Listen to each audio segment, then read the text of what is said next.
love everything and anything AI. It is a game changer. I enjoy working with small business owners, especially women and veteran homes, and I help them level up their business to places that were once unavailable. Thank you. Thank you. We were really hesitant just because, for those who don't know, I served on the State Technology Association of Georgia ED board, so I've been really big about making sure, STEM is in the classroom. We're getting our first STEM high school here actually in Stockbridge, $70+ million.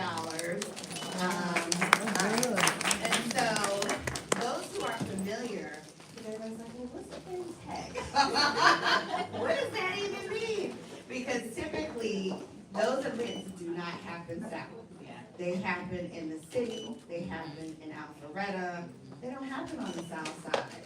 So, what is fintech? I love that you started off with that question because I get it all the time, and honestly, it's amazing that I was approached recently. Someone was thinking that was aquatic technology. So I was like, no, not the fish fins, but finance and technology converging to make all interactions with money easier, more accessible, and doing that here in the state of Georgia has just been a joy because we have a thriving ecosystem. I'm always talking about the $70 billion in transactions that we're processing right here in the States because we have in this state some of the biggest payment processors.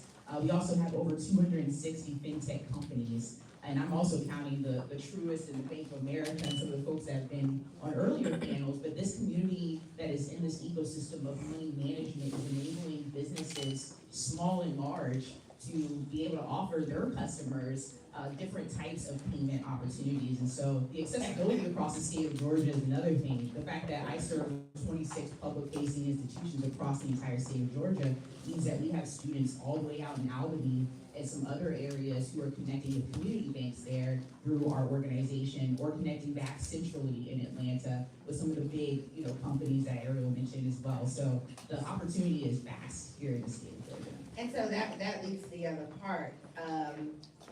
What companies represent the largest share of the market in this industry in here in Georgia? I would say FIS is a big one. So FIS is headquartered in Jacksonville, Florida, but they also have a thriving presence here in Atlanta. They hire over 200 of our students annually. And I should say we support around 3,000 to 4,000 students who are interested in fintech. Over 10,000 have been served since 2019, but FIS has been one of our champion sponsors for the organization. Visa is another big one where they're operating and they're continuing to grow their operations here in the state of Georgia, not only in Atlanta Metro, but they're now looking at pursuing some other areas in Georgia as well. U.S. Bank Elavon, they have a specific investment in fintech where they're looking at incubating and innovating, leveraging some small businesses here in the Atlanta market. So it's interesting to see that type of synergy represented across those big companies where they're really looking to integrate and bring on board some additional companies to help support their fintech capabilities, essentially. I think those are the big ones. I think of Incom, some other ones that are on the back end. Incom literally supports the plastics. Most of the cards that you have in your wallet are supported and produced by Incom, but no one really recognizes that brand very much. But on the back end, they're here and they're headquartered in Georgia. Deluxe, who used to be known for checks. So I know a lot of people aren't writing checks anymore. We're kind of shifting to digital, but they are also shifting to digital. They're digitizing that entire process.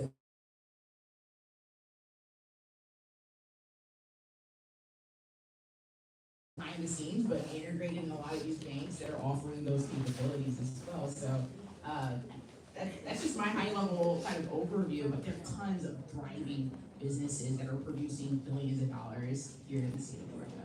Absolutely. And how can smaller businesses leverage and utilize that particular space? There's so many opportunities. From what we heard earlier, I think the perspective I bring to the table is the practical application of some of the technologies that they have to offer. So I think now fintech, thinking about traditional banking and financial services, fintech has made it more of an equal playing field to access some of these technology capabilities. Right now, a lot of consumers expect digital payment opportunities and options, embedded payments in all of their interactions and touch point. At the point of sale terminal, it could be using your Apple Watch to make a payment. And so some of these service providers can help small businesses thrive through offering those technologies. And that's where I think we're seeing more growth and repetition across the industry, where people are now, tapping into buy now, pay later, which is also another, mechanism that's really become an expectation across the board. Awesome. All right, AI. April. April, you created something from scratch. and listen, it's so funny, and I'll let you tell that story, but one of the things when ChatGPT came out, we were like, oh my goodness, this is gonna disrupt so many businesses. But you looked at that thing, you said, so tell everybody what you created in the AI space. Thank you so much. So I have created the first culturally smart AI sales writing system. And so basically what that is ChatGPT and all the general mainstream AI tools, those were initially coded to speak in a very specific language that doesn't necessarily capture cultural nuances. It doesn't capture that conversational tone that you and I speak in every single day. So I created a tool that does that automatically. It doesn't need to be trained. It doesn't need to be trained on your voice, and it doesn't have to be like, you don't have to put a whole bunch of information behind the scenes, because I've already done that. The tool is called April, AIPRO, and it is designed exclusively to create sales and marketing content. I created it. I launched it 9 months ago. It took us 9 months to create it. And I created it because there was this huge gap in the AI LLM, that's large language model, frameworks, as in those tools were not created by us. The people behind the scenes, there's only about 19% people of color who are coding and developing AI tools behind the scenes. And that's an extremely low number when you look at the demographic of the world. How many people of color who are in the world. Like, those tools were not created for us, but we're like trying to frame it and make it to work for us. And most often it doesn't. Whatever it spits out, we still have to fine tune it and play with it and ball it up and do all these different things to it to make it sound in our voice and to capture those cultural nuances. There's so much bias baked into those tools.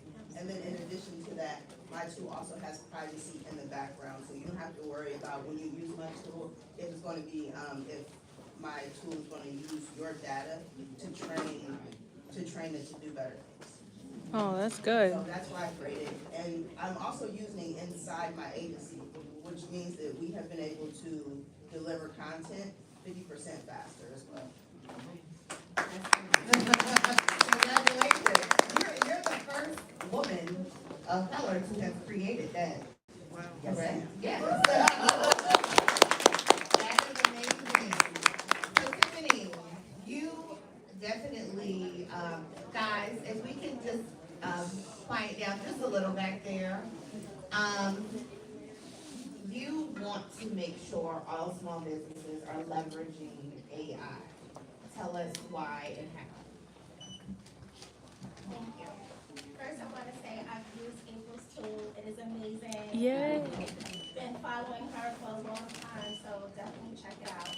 But AI is a game changer for all small businesses.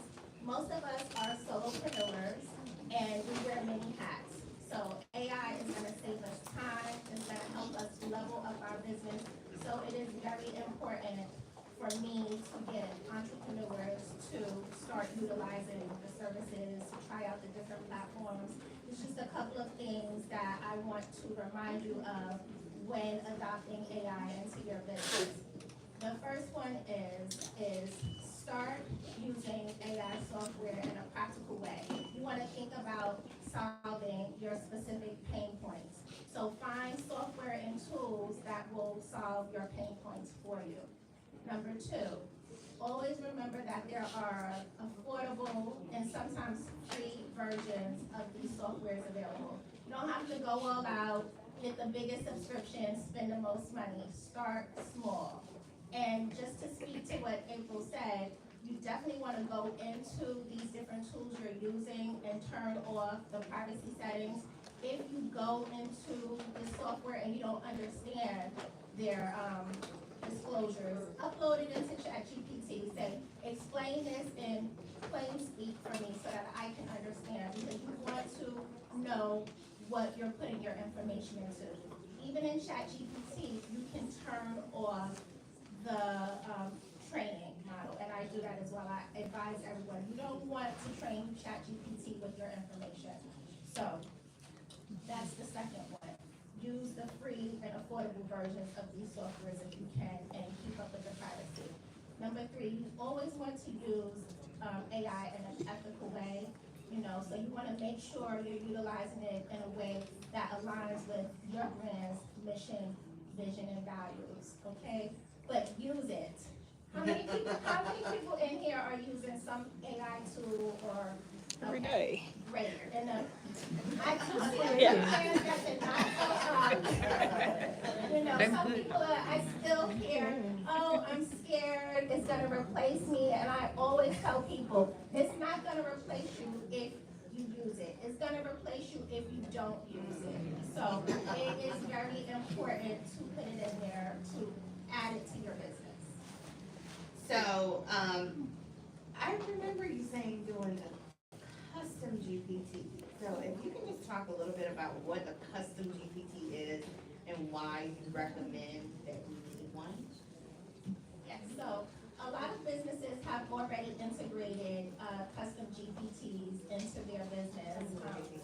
And what a GPT is a data set, just like you have ChatGPT. Well, there's a service where you can go, I know you can do it in ChatGPT, where you can build a specific GPT. And that's basically where you take all the knowledge that you want to put and train into this GPT so that you can start chatting with it and asking different questions. So, for instance, I'm a veteran.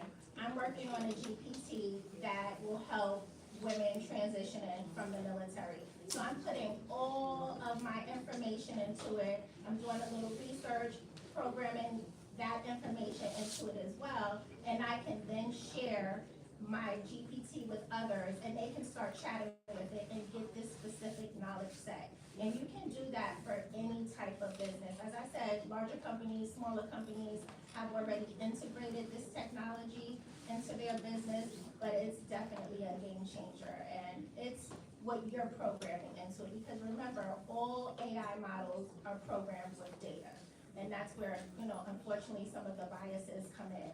But you take what you want and you put into it, and then share it and utilize it in your own business. Thank you. Did you want to add to that, April? Yeah, just to make it more clear about